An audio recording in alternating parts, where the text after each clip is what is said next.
Selamat pagi, siang, sore, malam Sobat Anyo sekalian. Saya Istiawan Tehuteru pada kesempatan ini hadir kembali di hadapan Sobat Anyo sekalian. Dan ya, seperti biasa kita akan podcast di Rumah Anyo. Dan dapat dikatakan bahwa ini adalah podcast perdana kita di tahun 2025. Jadi saya rasa belum terlambat juga saya mengatakan selamat tahun baru kepada Sobat Anyo sekalian. Ya, semoga di tahun yang baru ini apa yang kita lakukan semua dapat sukses, khususnya untuk anak-anak yang terkena kanker. Ya, tetap semangat di tahun ini dan semoga Tuhan menjawab apa yang menjadi doa kita sama ya, yaitu kalian semua bisa sembuh semuanya. Dan hari ini tentunya saya tidak sendiri, dan hari ini saya didampingi oleh seorang ibu yang luar biasa yang saya panggil beliau dengan nama Ibu Lena Simanjuntak. Betul. Benar Ibu ya? Tambah kalau mau tambah. Apa lagi tambah Bu? Saya Lena Simanjuntak Merte sebetulnya. Merte, oke. Jadi Merte itu mungkin Merte nama marga suami. Ya. Nah, siapa beliau? Ya, tentu kita akan mengorek banyak tentang profil dari Ibu Lena Simanjuntak Merte ini. Mertes. Maaf, Mertes. S belakangnya. Oke. Maaf di lidah Indonesia ya. Nggak apa-apa. Oke. Ya, jadi Bu Lena. Bu Lena ada di Rumah Anyo kan sekarang ya? Betul. Ini ceritanya mau ngapain di Rumah Anyo? Sebab saya dengar nih gosip-gosipnya Ibu akan selama sebulan berada di sini. Benar. Ya, itu benar ya, bukan gosip berarti ya? Enggak. Kita menghindar gosip selalu kok. Oke. Jadi apa yang Ibu lakukan selama sebulan di Rumah Anyo ini?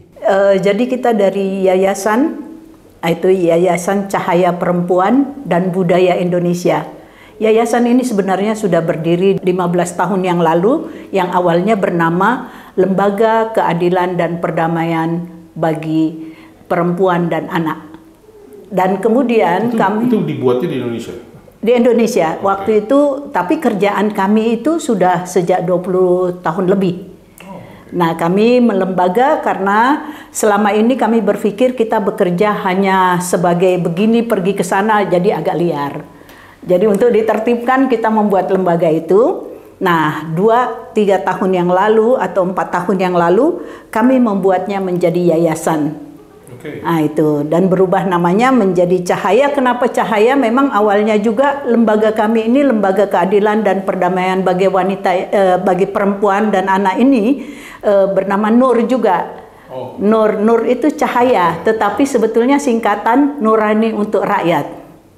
Itu dia. Ini ngomong-ngomong markasnya di mana? Sebetulnya kami sangat menarik ini. Kami punya yayasan, dewan atau pengurus kami itu berbeda-beda tempatnya. Satu di Jogja, satu di Lampung, satu di Jakarta, satu di Jerman, satu di Medan. Tetapi kami terus meneruskan pekerjaan kami selama 20 tahun lebih, memasuki 25 tahun lebih, dan ruang kerja kami itu dari Sumatera sampai Papua. Oke, jadi Ibu ini ketuanya ceritanya?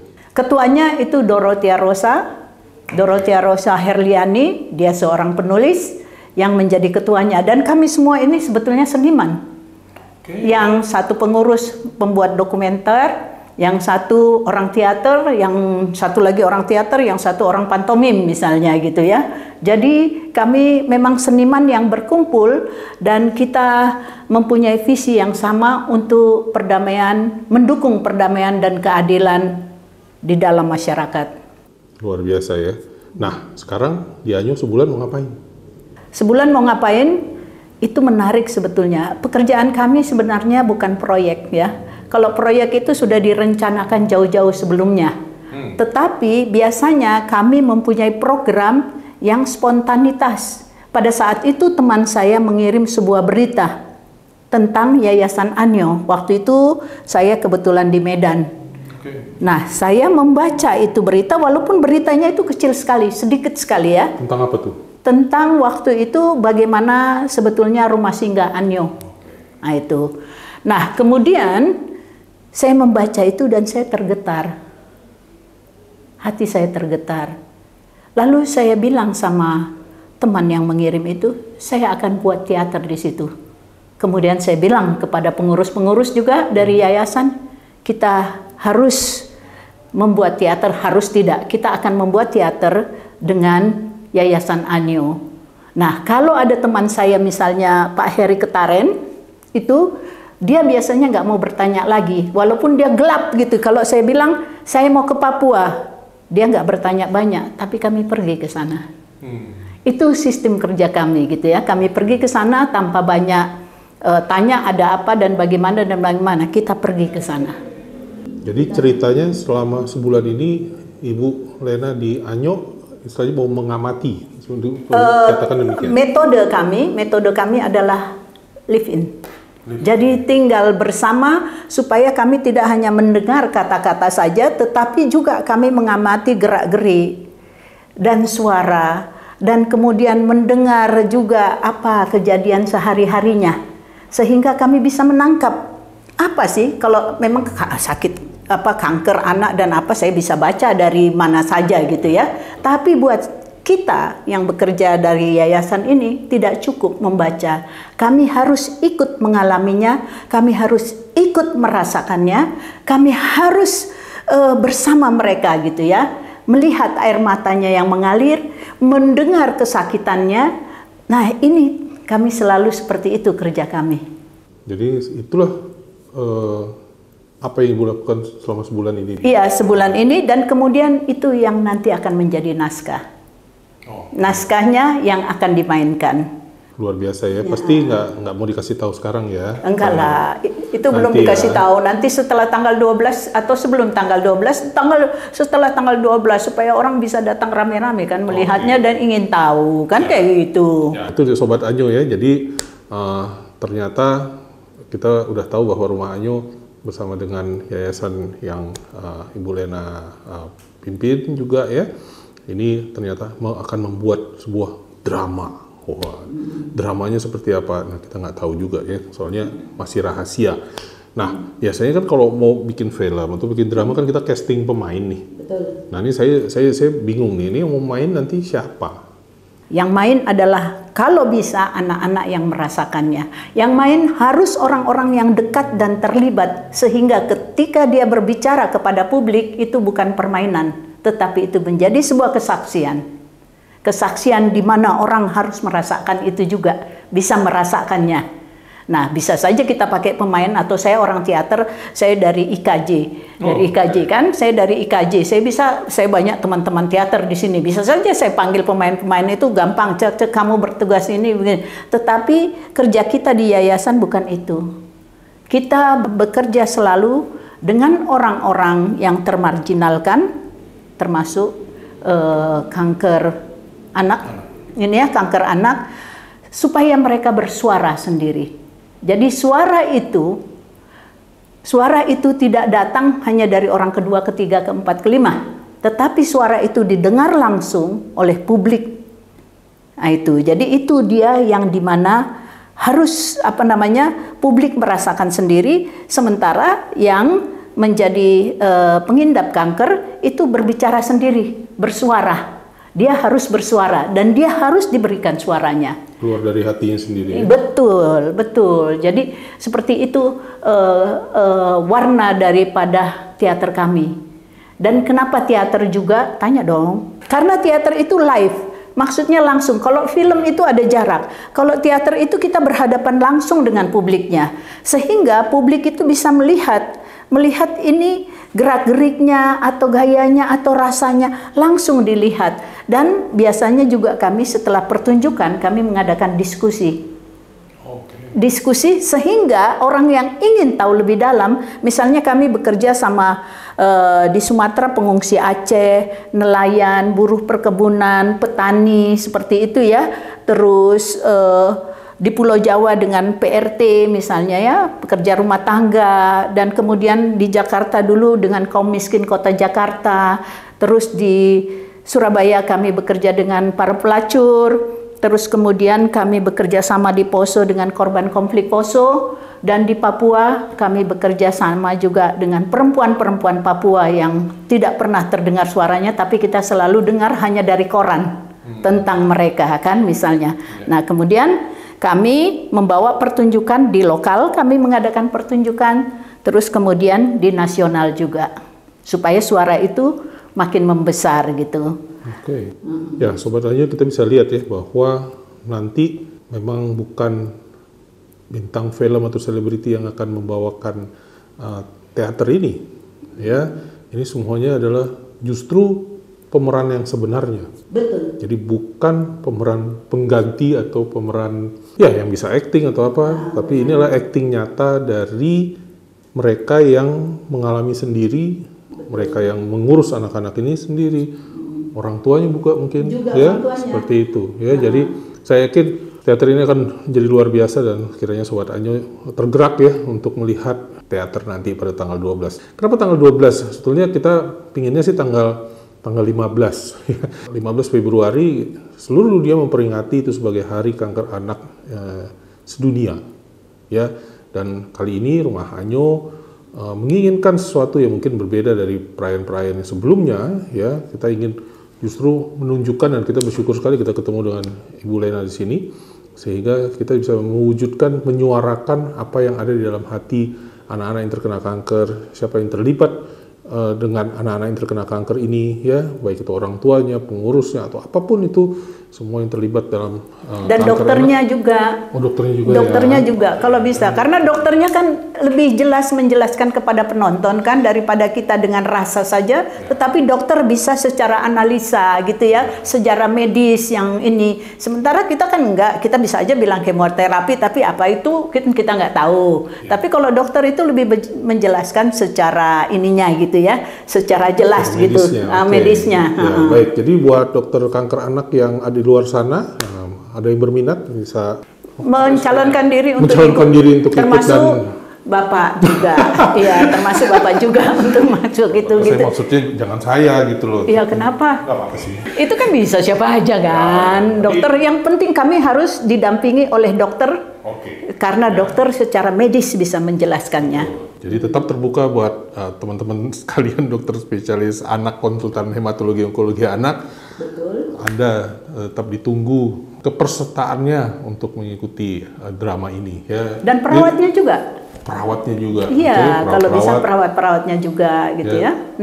I think it's going to be fun ya. Ini pasti menyenangkan sekali. Iya, ya. Menyenangkan, tetapi ini sesuatu misi yang harus disampaikan juga.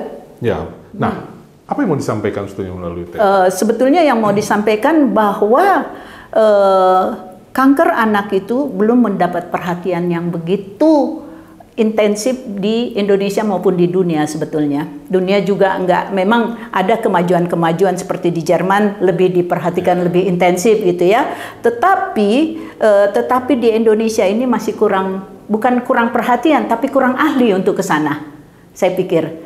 Itu ya, kurang ahli. Jadi kalau membicarakan kanker itu selalu konteksnya dengan kanker orang dewasa. Kan gitu. Nah, jadi ini perlu kita kampanyekan, perlu kita sosialisasikan, perlu kita suarakan agar anak-anak, karena tingkat kalau nggak salah tingkat kematiannya juga cukup tinggi juga ya, kalau nggak salah ya. Kalau nggak salah itu, jadi kita harus bekerja dan berjuang sebetulnya, berjuang untuk itu. Dan ini harus juga, perjuangan ini tidak bisa hanya dengan Yayasan Anyo, tetapi juga dengan rumah sakit, dengan orang-orang masyarakat untuk pemberian penyuluhan misalnya ya, memberi mereka penyuluhan apa itu kanker anak sehingga bisa dini diketahui itu, dan kemudian dengan para medis, tentu dengan para pembuat kebijakan. Karena mereka yang memutuskan peraturan apa dan bagaimana gitu ya. Itu jalannya mengatasi masalah-masalah kanker anak ini gitu ya. Ya, jadi semoga apa yang menjadi misi dari Rumah Anyo yang berkaitan dengan teater ini bisa tercapai ya. Dan kita mesti juga mungkin Sobat Anyo sudah tahu ya bahwa hashtagnya dari Yayasan Anyo Indonesia adalah 20 to 60% in 2030. Jadi kita tahu bahwa angka survivor, angka kesintasan kita di Indonesia itu masih 20% ya. Dan kita berharap kita dapat menjawab tantangan dari WHO yang apa istilahnya menantang, kalau bisa kita tahun 2030 tuh 60 dong gitu ya. Dan ya semoga itu bisa tercapai ya, dan melalui media teatrikal ini kita bisa ya terbuka hatinya. Betul. Ya, siapapun yang atau stakeholder dari kanker anak di Indonesia ini bisa terbuka hatinya ya, dan mau melakukan sesuatu untuk anak-anak yang terkena kanker di Indonesia ya, seperti itu. Dengan harapan ya tentunya, ya saya sebagai dokter, tentu kita menginginkan pasien kita sembuh pastinya. Dan di kanker anak untuk sembuh itu tidak cukup peran dari dokter saja, ya semua peran, semua memiliki perannya masing-masing. Baik itu orang tua, dokter di puskesmas, apa istilahnya, ya perawatannya sendiri, rumah sakitnya semuanya, ya. Jadi makanya kerjasama ini secara infrastruktur sebetulnya kan, infrastruktur itu dari mana-mana itu harus terjadi. Itu sebetulnya perlu sebuah kerjasama ya, dari dokternya, dari medisnya, dari pemerintahnya, dari NGO-nya juga. Itu dari NGO-nya juga, dari para orang tua dan anak-anak. Dan bukan itu, makin dalam kita menyusurinya, untuk para ahli juga. Peneliti-peneliti kita butuhkan juga untuk ini kan, supaya kita mengetahui apa penyebabnya ini semuanya yang sampai sekarang yang menurutnya Pak Dokter mungkin belum diketahui ya secara jelas penyebabnya ya. Itu jadi ini infrastruktur dengan berbagai macam bidang ini bisa menyatukan kita. Nah, dengan menyatunya kita semuanya, orang teater juga gitu, seniman-seniman juga di dalamnya gitu ya. Itu bisa menyatukan kita dan kita lebih kuat lagi. Bersama kita menjadi kuat. Itu istilahnya.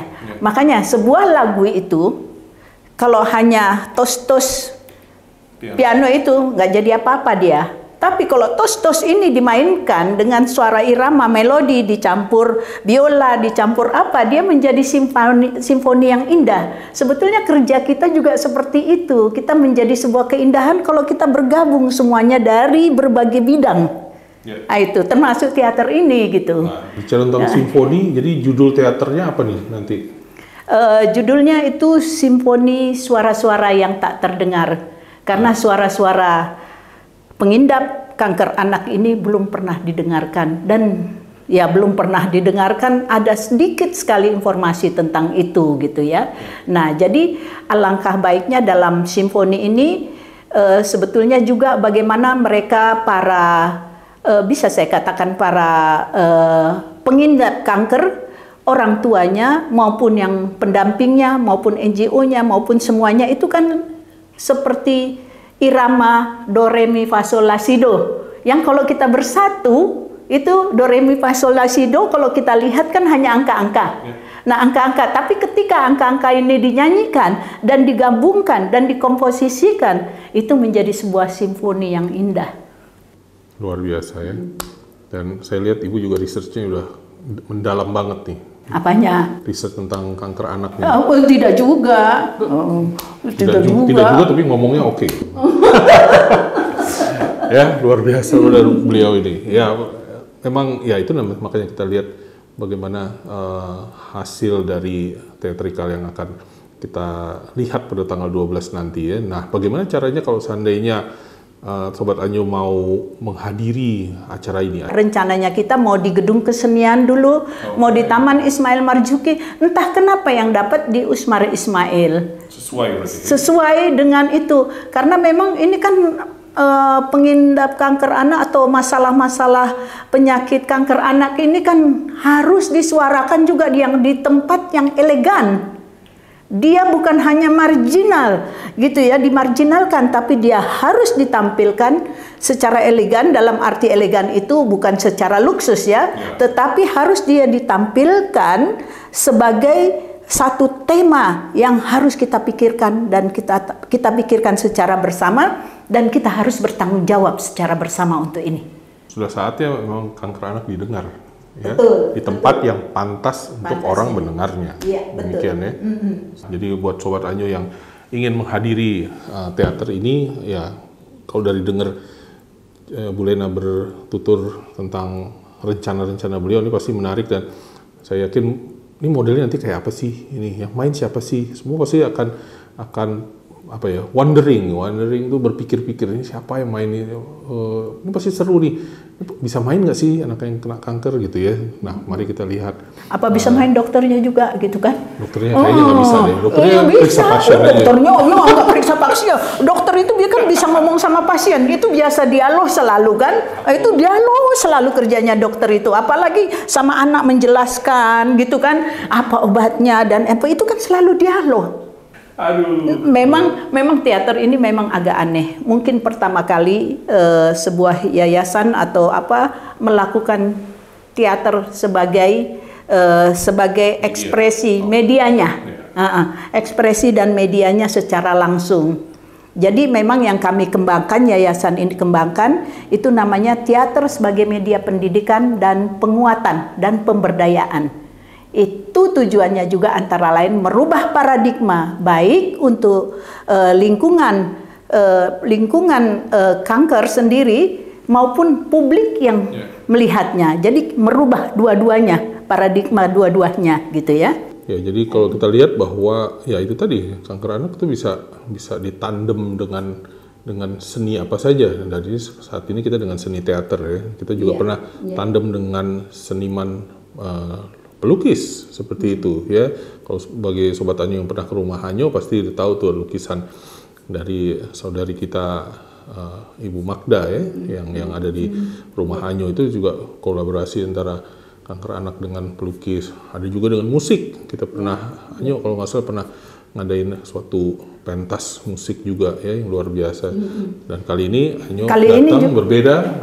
Anyo datang selain teater dengan bentuk, tapi ini akan ada kolaborasi dengan teman-teman dari teater juga akan datang dengan teater misalnya Tanah Air itu yang banyak menggarap tentang anak-anak dengan teater pantomim Didik Sena.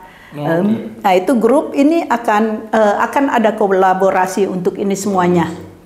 Nah itu jadi teaternya nanti akan didukung. Jadi mereka simpati dengan ini, paling tidak ini menggugah juga untuk kalangan seninya juga ya, bahwa dengan seni kita bisa bersuara. Banyak hal yang bisa disampaikan melalui seni ya. Aku yakin Sobat Anyo punya keinginan untuk melihatnya pada tanggal 12 Februari 2025 ya. Oleh karena itu daftar dan hadir itu dimerahin tanggalannya supaya nggak lupa. Daftar itu kan kita bisa menghitung kapasitas ruang kan, jumlah penonton sekian. Jadi kalau dengan daftar itu kita sudah tahu, oh jumlah orangnya sudah sekian. Nah itu kan. Tempatnya pasti terbatas juga. Iya. Ya, jadi itu makanya kita butuh Sobat Anyo untuk mendaftarkan diri bagi yang mau hadir. Yang daftar duluan ya tentunya yang pasti akan dapat tempat pastinya ya seperti itu. Jadi hubungilah nomor yang akan ada tertera di layar kaca Anda. Jamnya itu jam 18.30. Dan hanya satu kali ya. Satu kali. Hanya satu kali pertunjukan. Ya. Jadi rugi kalau nggak datang. Betul. Seperti itu ya. Dan ini saya belum pernah melihat ada kolaborasi yang seperti ini sebelumnya ya, dimanapun itu saya belum pernah melihatnya, tapi ya semoga ini menjadi pertama dan menjadi inspirasi buat kita semua bahwa ya kanker anak bisa ditandem dengan apa saja. Dan hari ini kita akan melihat bagaimana Yayasan Anyo Indonesia berkolaborasi untuk menyampaikan pesan tentang kanker anak ini buat semua stakeholder yang ada di negara ini untuk lebih aware lagi tentang kanker anak dan peduli dengan kanker anak, dan suara anak-anak yang terkena kanker ini kita dengarkan dengan jelas, dengan baik ya, langsung dari orangnya ya, yang dipimpin oleh siapa? Ya siapa lagi kalau bukan Ibu Lena Simanjuntak. Dan tim saya. Dan tim pastinya, ya nggak mungkin kerja sendiri. Iya, nggak bisa lah. Namanya teater, kerja kolektif kan. Betul. Nah itu, jadi sama kita juga. Begitu kan, kerja kolektif makanya. Jadi nggak individu. Gitu. Betul, setuju. Iya. Tadi saya disebutkan saya Lena Simanjuntak Mertes. Saya itu sudah hampir 40 tahun di Jerman, tinggal di Jerman. Jadi Pak, saya ini punya cucu 9 sudah. Dan cicit saya 1. Jadi walaupun sudah nenek-nenek, sudah moyang ya? Atau apa sih kalau punya cicit itu? Nenek moyang atau apa sih? Tetap nenek ya. Karena di Papua saya dipanggil yang. Itu kenapa? Mereka bilang udah nenek moyang, jadi panggilnya yang. Jadi nenek moyang. Itu saya bilang ya itu. Seorang pelaut. Iya. Jadi nenek moyang kayak gitu. Nah, tetapi sekali lagi memang ini semuanya sebetulnya kita bekerja walaupun nenek atau apa semuanya menjadi nenek moyang lah itu ya. Kita harus perlu dengan semangat, dan sebetulnya bukan hanya semangat, bagaimana kita bekerja dengan hati sebetulnya. Bekerja dengan hati terutama kepada orang-orang yang membutuhkan perhatian, orang-orang yang termarginalkan, misalnya ya, itu kita membutuhkan kepedulian. Karena masalah penyakit kanker ini, Pak, kan walaupun maaf ya Pak Dokter ya, itu kan nggak tahu asalnya dari mana ya, siapa aja bisa terkena kan? Nah, itu bisa terkena. Artinya dengan menonton ini, itu juga mengajak sebetulnya publik untuk waspada kan? Untuk waspada terhadap ini, selain untuk peduli terhadap masalah kanker anak, tetapi ini juga harus waspada terhadap ini. Jadi semogalah pertunjukan ini bisa juga membuat kesadaran baru, nah, itu ya, terhadap publik yang selama ini mungkin tidak tahu apa itu tentang kanker anak. Saya juga tidak tahu, karena dekat Bapak makanya saya jadi tahu. Iya.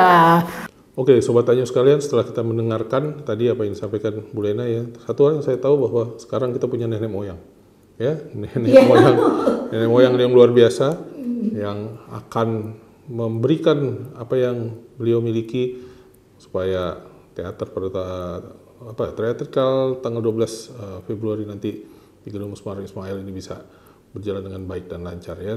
Saya ingatkan sekali lagi, please jangan lupa untuk mendaftarkan diri Anda untuk mengikuti acara ini ya. Hubungi nomor yang akan tertera di layar kaca, segera hubungi, dan ya siapa yang duluan tentunya dia yang akan mendapatkan tempat terlebih dahulu ya, seperti itu. Tempat itu ada kan depan, ada tengah, ada belakang gitu kan. Jadi minta tolong, Kak mau di mana duduknya, di depan, di tengah, di belakang gitu kan. Jadi kalau jadi ini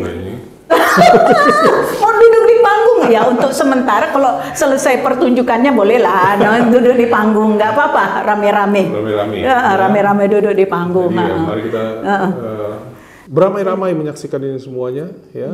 Ini suatu hal yang mungkin bisa saya bilang tidak ada kali ya, yang tidak pernah ada yang seperti ini, dan ya semoga ini menjadi inspirasi buat para seniman yang lainnya juga mungkin ya, untuk berkolaborasi dengan anak-anak yang terkena kanker ini, untuk ya bisa mengekspresikan apa yang ada di dalam hati mereka, dan tentunya juga dapat menggerakkan semua stakeholder, pemerintah maupun non pemerintah yang mempunyai hati ya. Betul. Nah, karena bekerja dengan kanker anak itu memang membutuhkan hati. Saya percaya itu, karena itu kan anak-anak Pak, harus dengan hati. Oke, sebagai closing, apa yang nenek moyang mau sampaikan kepada Sobat Tanyo sekalian? Serius panggil nenek moyang. Serius.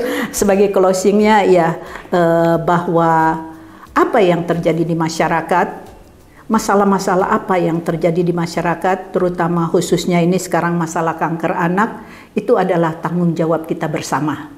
Itu adalah pekerjaan kita bersama, tanggung jawab kita bersama.